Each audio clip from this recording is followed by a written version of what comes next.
Hello दोस्तों, स्वागत है आप सभी का अपना चैनल कॉमर्स क्लासेस में। तो आज हम पढ़ने वाले हैं नए साझेदार के प्रवेश पर ख्याति का पंजी प्रविष्टि। मतलब जब कोई नया साझेदार व्यापार में प्रवेश लेता है तब किस प्रकार पंजी प्रविष्टि किया जाता है। ठीक है, तो उसके बारे में हम पढ़ने वाले हैं, है ना। तो देखो प्रश्न क्या है। LMN साझेदार थे जो लाभ हानि को 4-3-2 के अनुपात में बांटते थे। ओ को 2/9 हिस्से के लिए साझेदार बनाया गया। वह 45,000 रुपये पूंजी तथा 20,000 रुपये ख्याति अपने हिस्से के रूप में लाता है। नया लाभ हानि विभाजन अनुपात 3-2-2 तय किया गया।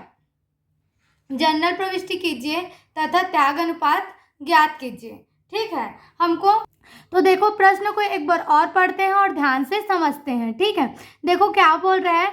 LMN साझेदार थे। ठीक है, कौन कौन साझेदार थे जी। LMN साझेदार थे जो लाभ हानि को 4-3-2 के अनुपात में बांटते थे। मतलब L का अनुपात कितना था 4, M का अनुपात कितना है 3 और N का अनुपात कितना है 2।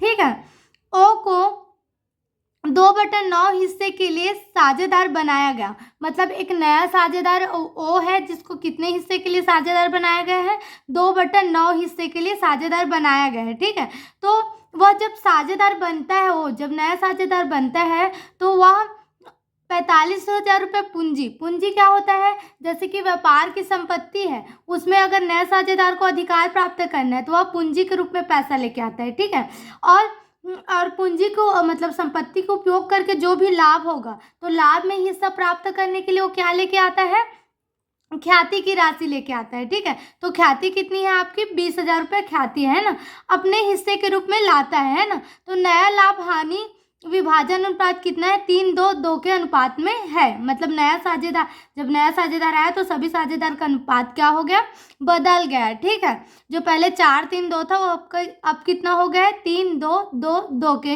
हो गया है। ठीक है, तो जनरल प्रविष्टि कीजिए तथा त्याग अनुपात ज्ञात कीजिए। हमको जनरल प्रविष्टि भी करना है और त्याग अनुपात की गणना करना है। तो देखो जब नया साझेदार आएगा तो जो ख्याति की राशि है उसको बांटना रहता है पुराने साझेदारों में। तो पुराने साझेदारों में ख्याति की राशि को बांटने के लिए हमेशा कौन से अनुपात की गणना करना पड़ता है, त्याग अनुपात की गणना करना पड़ता है। ठीक है, तो हम सबसे पहले त्याग अनुपात की गणना करेंगे। ठीक है, तो देखो त्याग अनुपात की गणना। ठीक है, तो त्याग अनुपात ज्ञात करने के लिए सूत्र होता है त्याग अनुपात बराबर पुराना अनुपात माइनस नया अनुपात। ठीक है, तो हमको प्रश्न में पुराना अनुपात कितना दिया 4-3-2 दिया है। ठीक है, तो 4-3-2 लिए है ना। और देखो नया अनुपात क्या दिया गया हमको प्रश्न में 3-2-2 दिया गया है। ठीक है, तो अब सबसे पहले क्या करते हैं, साझेदारों का त्याग अनुपात निकालते हैं। ठीक है, तो सबसे पहला साझेदार कौन है L। तो हमेशा याद रखना जो त्याग अनुपात है किनका निकाला जाता है, जो पुराने साझेदार होते हैं उनका निकाला जाता है। याद रखना जो त्याग अनुपात है वो हमेशा किनका निकाला जाता है, जो पुराने साझेदार होते हैं उनका क्या निकाला जाता है, त्याग अनुपात निकाला जाता है। ठीक है, तो पहला साझेदार कौन था L है। ठीक है, तो L का क्या निकालेंगे, त्याग अनुपात निकालेंगे, है ना।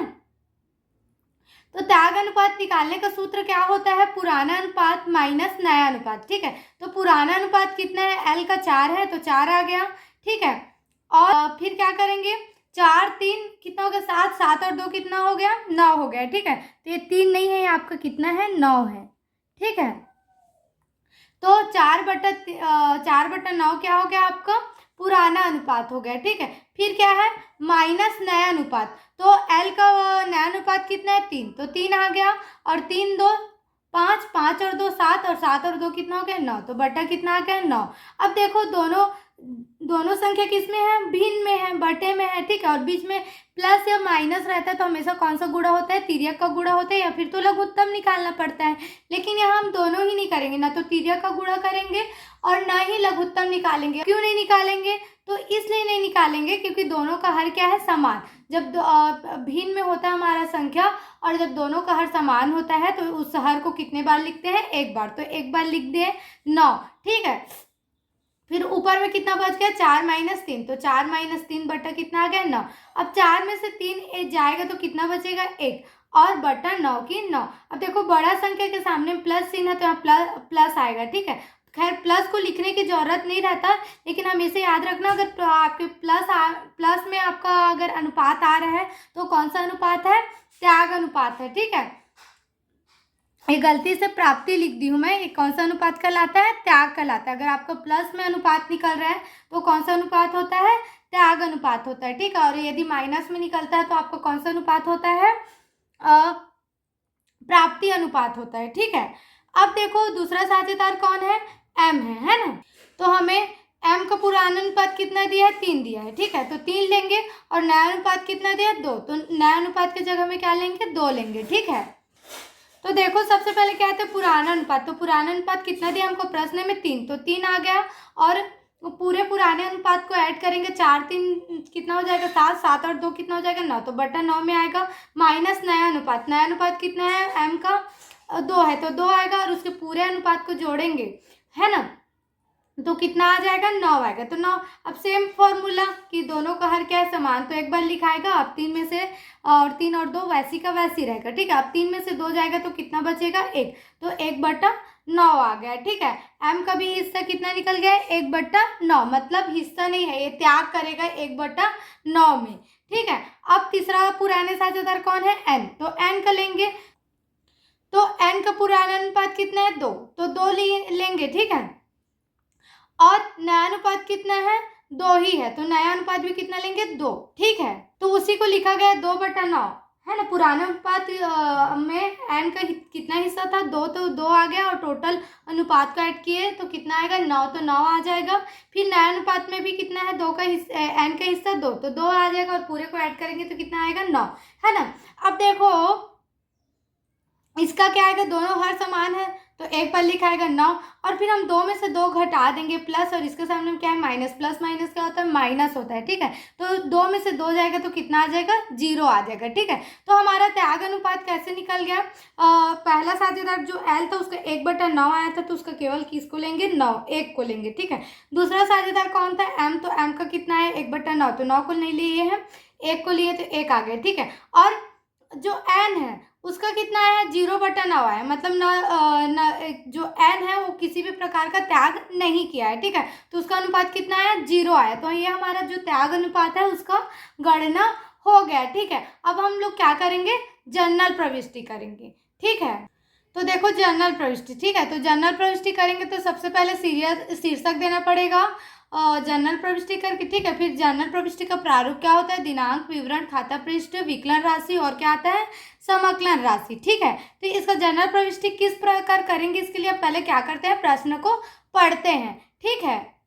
तो देखो क्या बोल रहा है, एल साझेदार थे जो लाभ हानि को 4-3-2 के अनुपात में बांटते थे, ओ को 2/9 हिस्सा के लिए साझेदार बनाया गया। वह 45,000 रुपये पूंजी तथा 2,000 रुपये ख्याति अपने हिस्से के रूप में लाता है।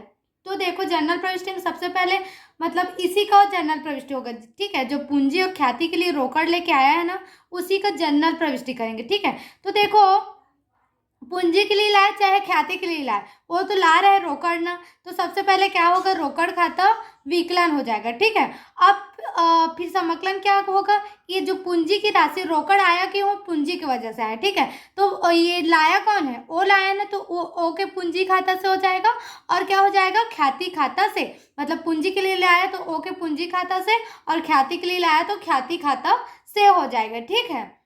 तो उसी का प्रविष्टि किया गया है, रोकड़ खाता विकलन ओ के पूंजी खाता से और क्या होगा, ख्याति खाता से, ठीक है। पूंजी के लिए कितना लाया गया है, 45,000 रुपये लाया गया है, ठीक है। प्रश्न में दिया गया है कि ओ पूंजी के लिए कितना लाता है, 45,000 रुपये, और ख्याति के लिए कितना लाता है, 20,000 रुपये, तो ठीक है। तो 20,000 आ गया।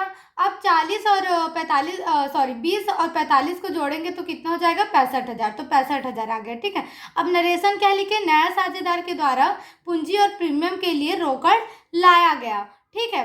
अब सेकंड प्रविष्टि क्या होता है पता है, जो हमारा जो ख्याति होता है, जो ख्याति की राशि है, ठीक है, ख्याति की राशि है उसको क्या कौन लेता है, जो त्याग करने वाले साझेदार होते हैं वो अपने जो ख्याति की राशि है उसको क्या कर लेते हैं, बांट लेते हैं, ठीक है। तो ख्याति का दूसरा एंट्री होता है आंतरण वाला, ठीक है।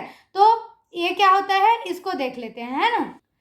तब दूसरा एंट्री क्या हो जाएगा, ख्याति खाता विकलन, और ख्याति के अमाउंट को लेगा कौन, एल और एम लेंगे ना, तो एल के पूंजी खाता से और एन के पूंजी खाता से।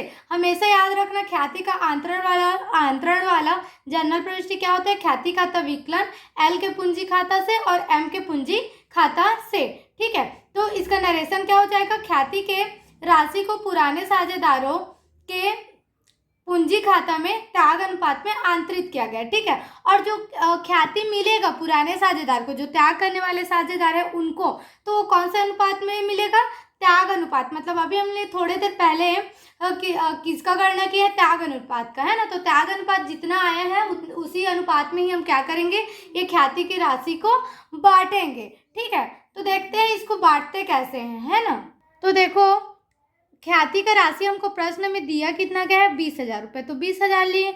अब देखो एल को कितना प्राप्त होगा, इसको निकालते हैं। तो सबसे पहले ख्याति का अमाउंट कितना है, 20,000, तो 20,000 आ गया। ठीक है, अब थोड़ी ही देर पहले हम लोग त्याग अनुपात कितना निकाले थे, तो देखो त्याग अनुपात है ना, तो त्याग अनुपात कितना निकाले थे हम, 1:1। ठीक है, 1:1 0 है ना, तो 0 का मतलब तो कुछ एन त्याग ही नहीं किया है, त्याग केवल कौन किया है, एल और एम किया है। तो पहले एल का हिस्सा निकालेंगे, तो एल ने कितना त्याग किया, 1, तो 1 आ जाएगा गुणा 1, और 1:1 कितना हो जाएगा जी, 2, तो बटा कितना आएगा, 2। ठीक है, तो इसी को आधार मानकर हम त्याग अनुपात की गणना करेंगे। ठीक है, मतलब ख्याति की राशि का गणना करेंगे। ठीक है, तो एल का हिस्सा कितना है, 1, तो 1 आ गया, और 1:1 कितना हो जाएगा, बटा 2, तो 2 आ गया, 2:1 कम 2, 2:1 कम 2, 2 शून्य 0, 2 शून्य 0, 2 शून्य 0 और 2 शून्य 0, 10:1 कम 10,000 हो जाएगा। ठीक है, कितना हो जाएगा जी, 10,000।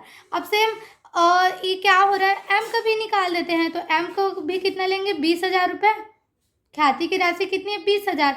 अब एम का भी अनुपात कितना है, 1, और 1:1 कितना हो जाएगा, 2, तो 2 आ गया, 2:1 कम 2, 2:1 कम 2, 2 शून्य 0, 2 शून्य 0, तो 10:1 कम 10,000 हो जाएगा। ठीक है,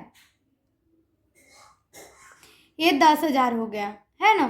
तो उसी को लिखा गया है, एल के पूंजी खाता से 10,000 रुपये, एम के पूंजी खाता से 10,000 रुपये, और 10-10 को जोड़ेंगे तो ख्याति में कितना आएगा, 20,000 रुपये। ठीक है, तो ये 20,000 हो गया। तो अब हमको अच्छे से पता चल गया कि ख्याति जब कोई नया साझेदार आता है तो ख्याति का जनरल प्रविष्टि किस प्रकार किया जाता है। ठीक है, और एक बात और याद रखना, यदि प्रश्न में आपको नया और पुराना दोनों अनुपात दिया है तो हम क्या कर सकते हैं, त्याग अनुपात की गणना कर सकते हैं। लेकिन यदि प्रश्न में केवल पुराना अनुपात दिया है, नया अनुपात दिया ही नहीं है, तब हम कैसे करेंगे त्याग अनुपात की गणना। तो जो हमारा पुराना अनुपात होता है उसी को हम क्या मान लेते हैं, त्याग अनुपात मान लेते हैं। ठीक है, और उसी को त्याग अनुपात मानकर क्या करते हैं, ख्याति की राशि का विभाजन करते हैं। ठीक है, तो यदि आपको वीडियो समझ में आया, टॉपिक समझ में आया, तो वीडियो को लाइक कीजिएगा और चैनल को सब्सक्राइब कीजिएगा। ठीक है, थैंक यू।